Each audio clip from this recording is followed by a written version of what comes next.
welcome back, Bear Down, and I'm excited for this one. Actually, those who don't know that little intro there, the NFL draft intro, that's an acoustic version. A little different take on the NFL draft chime. So that's what that is. So we like to use that one when it comes to draft time. But we are going to do a perfect Chicago Bears mock draft today. I get asked this one a lot. What would you do in a perfect scenario for you, NFL mock draft? I know we're kind of getting burned out from the mock drafts. I'm not burned out by them. I just really want to narrow down the players and get to the draft. We're 2 weeks away from tomorrow. So we're almost to the NFL draft. We're almost there. And right now, this is where it stands. So a week or two ago, we did this video because ESPN put out a hypothetical mock with the Steelers trading up with the Bears. Very similar fashion the Bears did in 2021 with the Giants. Did a whole video on it. And go check that out if you want to. To me, this is the ideal scenario because there's so many good options for the Bears between 10 and 25. There's so many good options for the Bears. I think some of them are more realistic than others. So is this draft realistic? I don't think so. But if you look at their analysts, you're going to have certain people saying these draft picks could fall in certain ranges. So this is if everything fell perfectly, who I would want at each spot for the Bears, what I would want the Bears to do. And it's going to revolve around trading down because if you can get a number one pick next year's draft is more complete than this year's draft. There's going to be more high-end talent at the top of it. And there's a good opportunity to have 2 first-round draft picks next year. Great offensive tackle class, great running back class, great picks for spots that we might need. Safety, really good safeties in next year's draft. Cornerback. So we're going to roll through this thing. We're going to go old school. I'm going to do highlights on each individual player. I've stopped doing that as much. We're going to do that a little bit. And then we're going to roll through this thing and show what it's going to look like as we get into the roster. And we go down the 90-man roster, 53-man roster. I'll show you what the roster would look like if we go this path in the draft, if it would turn out this way. So you start off with the overpay. We can see what the Giants did in 2021. Here's the hypothetical we did before, what it would probably look like according to ESPN. And we'd trade 110 to the Steelers with our 5th rounder for 121, their 3rd rounder, 4th rounder, and next year's 1st. So a huge overpay by the Steelers, and we'll take it. So I did this split screen. 3 of them side by side. I did that before. So if you haven't seen that one, check it out. I'm going to refine it. I'm just going to do the one path that I would want to go. This is the way I would want to build the Chicago Bears mock draft. So with that, you guys know 121, I freaking love Kenneth Grant. I think he's a wrecking ball. I think he's more Vita Vea than anything else, and he's going to be an absolute monster in the middle of the Bears defensive line. The Bears, of any other position, the Bears need more defensive linemen before we get to the 90-man roster. That shows me the Bears are looking to add in this draft class multiple players on the defensive line, defensive edge, defensive tackle, maybe even undrafted free agency when it comes down to it. But they're going to pick a couple really good prospects from this class. Those who missed it from 1920 Football Drive, Dennis Allen, Ryan Poles talking, where do we have him? Most likely, we're speculating here. Okay, we're speculating. But Mason Graham is most likely who they were talking about. No one was on the field working out. Mason Graham was being interviewed. They're probably talking about him. He said probably 1 or 2 in this year's draft class. Well, if they've looked at Mason Graham, I guarantee they've looked at Kenneth Grant, and I guarantee it's a high priority for the Bears that they want to fix the defensive tackle position. So with that, I'm high on Kenneth Grant. I think the Bears would take Kenneth Grant. I don't think he falls to 121. But again, most of your analysts have him going into the 2nd round. So this is ideal. What if the Bears trade down? And then what if they get Kenneth Grant as well? Next one, Nick Scourton as well. Nobody really thinks he's going to fall into the 2nd round, but his shorter arms. And now all of a sudden he's not being projected in the 1st round, but he's being projected at 233, 234, 230.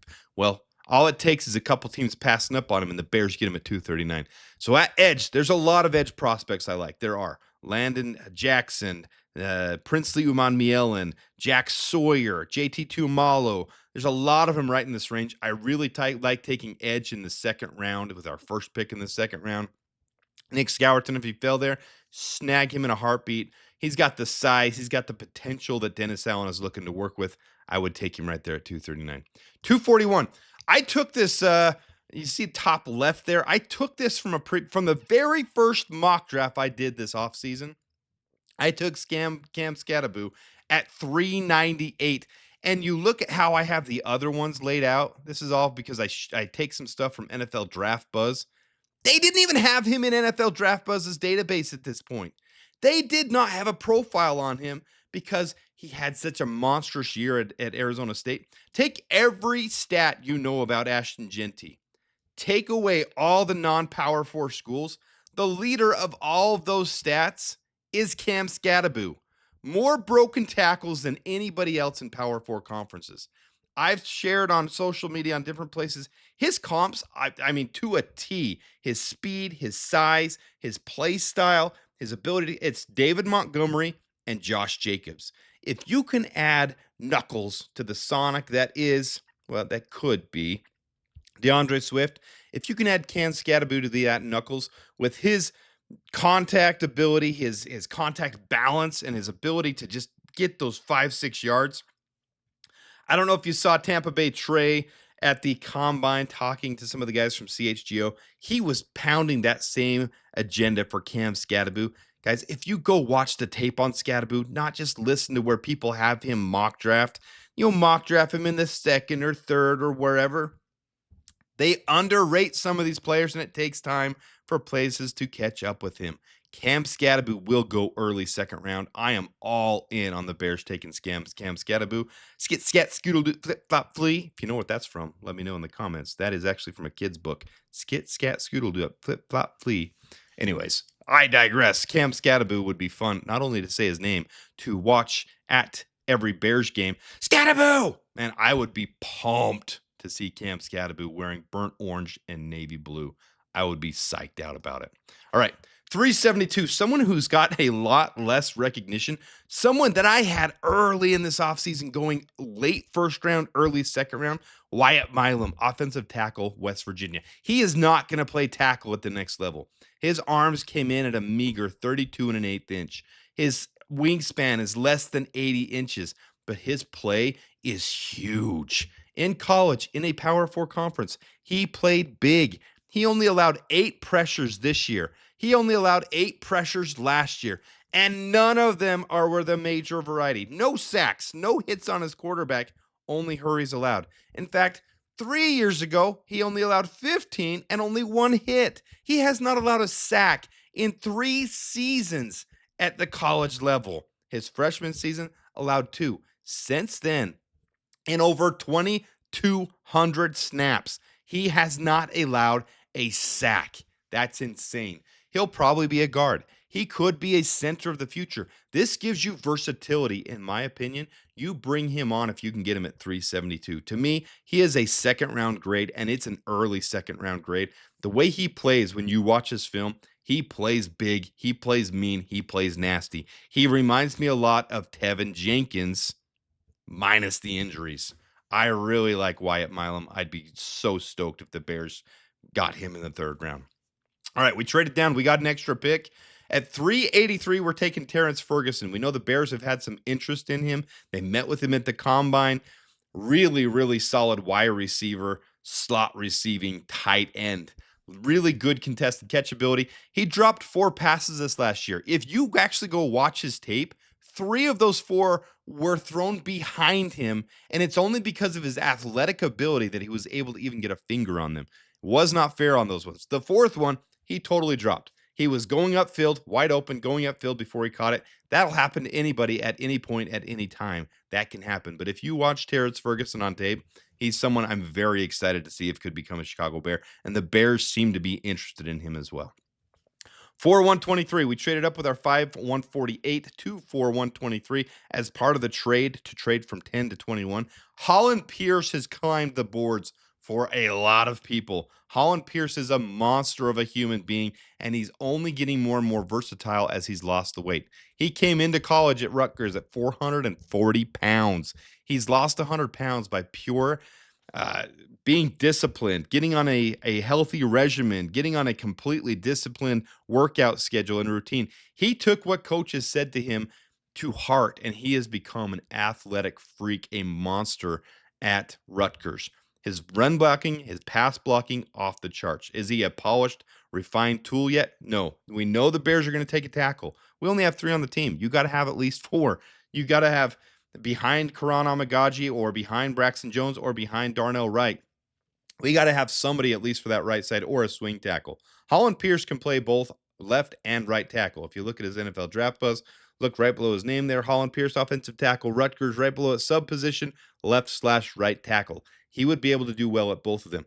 As he gets into better and better shape, as he gets into an NFL room, this first year is going to be completely about getting into NFL shape and getting with strength and conditioning coordinators to help him understand the little techniques that he needs to be able to make it to the next level. As he stands right now, I'm really impressed with what he's done to become from where he was to where he is now. You can see the jump into his senior season. I think he's only going to get better and better as he reaches the NFL level. Really good prospect to take in the 4th round. Really good to be able to have potential for the next level. All right, we're going to skip all the way down to the 7th round. I think Ryan Poles could take one of these and trade down and get more picks out of them. I like the picks we took, though. Efton Chisholm III, huge standout at the Shrine Bowl. Lower level class of competition, Eastern Washington. But what he did there was elite. He led all of FCS in receptions, 519 yards after contact, most in the 2024 NFL draft class, 2.4% drop rate, 10.9 yards per catch. Everything about him is very athletic, and he could be a great slot receiver for the Bears right behind Olamide Zaccheaus. I like the prospect of Efton Chisholm at 7'2", Right after the Shrine Bowl, you thought maybe it wasn't possible. He was going to jump too many boards, 6th, 5th round. It's cooled off. Not even a combine participant. Didn't get an invite to the combine, but at his pro day, did really well, showed off for scouts. We'll see where he ends up. This is hopeful thinking, but a lot of places still think he could be an undrafted free agent. Last but not least, I almost skipped it, Jackson Woodard. Jackson Woodard to me is a 4th, 5th round prospect, but a lot of places still aren't giving him the credit he deserves. Mountain West Defensive Player of the Year this last year. Top 25 in all of college football in both defensive grade and run defensive grade. 4 interceptions, 8 pass breakups. He finds lanes. He attacks those lanes. He's just as good at tackling and run defense as he is at his coverage grades. Jackson Woodard would be a really good player to have in your room, in your linebacker room, to compete every day, day in and day out. And he's got that work ethic, that dog mentality that you want to see out of your players. So you can see kind of hidden there right below pick 240. He was named the 75th overall best college athlete this last year in college football. High praises for him. Not enough recognition because he comes from a small school. And then right there in the middle, you see the circle. That's him wrapping up Ashton Jeanty 2 yards behind the line of scrimmage. Ashton Jeanty would be tackled for a loss on this one. Every time Jackson Woodard came face-to-face with Ashton Jeanty got shut down. Now, when Ashton Jeanty faced other players on the team, he torched them. He Mountain West competition, other guys were torched. Jackson Woodard showed and proved against Ashton Jeanty that he is legitimate NFL talent, and somebody will be picking up Jackson Woodard. So this is what it looks like when we're all said and done. We filled all the needs on our board. Those who have been following the channel know that I put all our needs here. Some of these you'll recognize the faces, the top row, all the big pickups we had there. Joe Tooney, Drew Dahlman, Jonah Jackson, Olamide Zaccheaus, Dio Odengbo, and on and on and on. Now we've filled the rest of them in there with these 8 picks that we got by trading down just a little bit. And we have a first rounder next. We have 2 first rounders, ours and the Steelers. Likely both in the 20 range because both teams should make the playoffs. But who knows? Having 2 first rounders is a luxury, and it's one I would be so excited for the Bears to have. So after that, our 90-man roster would be at 80. So right now we're at 72 before the draft. Who knows if we'll make a couple more signings before the draft? We might. Happens all the time. We would be at 80 after picking up these 8 players. So most likely signings post-draft, if this is the path that goes, would be another undrafted free agent, running back, an offensive lineman, defensive lineman, or 2. Linebackers, probably a couple with where we stand on the roster now. A nickelback, safeties, and a cornerback. And then we'll run through what this looks like, and then you guys tell me how you like this team. I get that some of you don't agree with the Cam Scadaboo thing. If you don't like it, insert Caleb Johnson, insert Quinshaw Judkins. Those are the two, along with Scatterboo, that would make the most sense to be Sonic and Knuckles with DeAndre Swift. And then next year, if DeAndre Swift doesn't pan out with this pep talk that Ben Johnson has given him, being the Sonic to Cam Scatterboo's Knuckles, we can always see how Ian Wheeler does. But then next year, Jeremiah Love would be amazing to pair up with Cam Scatterboo. That'd be a 1-2 punch. Remember, Cam Scatterboo is Josh Jacobs. He's David Montgomery. Don't get deluded by what other places are saying. This is your punch guy that can score 17 times on the goal line, that can break tackles like crazy, has amazing contact balance. I really like Cam Scatterboo. All right, as we move to the wide receiver, or the offensive line first, sorry. Braxton Jones, Joe Tooney, Drew Dahlman, Jonah Jackson, Darnell Wright. Then you have Holland Pierce, Wyatt Milam, Karan Amagaji. Then you got some of these guys fighting in the backs there. Ryan Bates could fill in at center for a backup center. Bill Murray, but I see Ricky Stromberg, Doug Kramer having a good opportunity. I think this is a solid offensive line. You're still going to want to add to it next year. The starters, great. The backups, we still need to develop. So we have to start doing that. We've been in kind of a tough way, but now we can start doing that. And I really like where the offensive line is headed. All right, wide receivers, like I said, DJ Moore, Lamade Zacchaeus at slot, Efton Chisholm behind him at slot. Tyler Scott still getting a shot this year. Roma Dunze, Devin Duvernay, and then you got Cole Kmet, Terrence Ferguson, Durham Smythe. We're going to move to the defensive line. We got Montez. Look at how upgraded this is. And then look at the top right there. This still leaves us with 14. We're probably going to add 1 or 2 more at some point. You got Montez Sweat, Grady Jarrett, Kenneth Grant, Dio Odengbo, Nick Scourton. I know a lot of people won't agree with this, seeing Jervon Dexter not as a starter.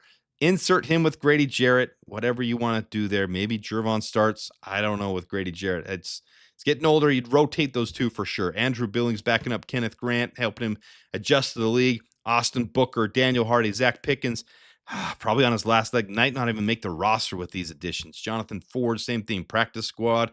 Really solid defensive line. I'm really happy with this.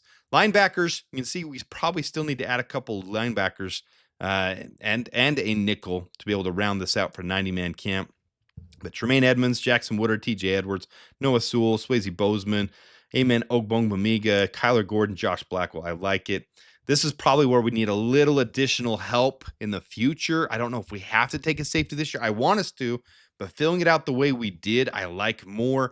We can always take one in undrafted free agents. We can always sign one after the draft.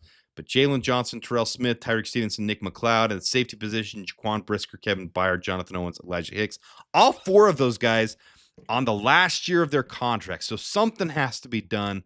I see us going after someone. Just does not have to be in the draft, though. So, all right, let me know what you guys think, though. Let me know how you like this one. To me, this is my ideal. 2 weeks before the draft, if this fell together this way, with all the players I've researched, with everything I've looked into, all these players, I would be stoked to the moon. This is by far my favorite option for the Chicago Bears in this draft. So appreciate you guys tuning in. If you don't mind hitting the like button, if you don't mind subscribing, if you haven't subscribed, I try to bring you guys as much authentic and realistic, most of the time, content that I can. I do appreciate you being a part of the channel. Until next time, da Bears and bear down.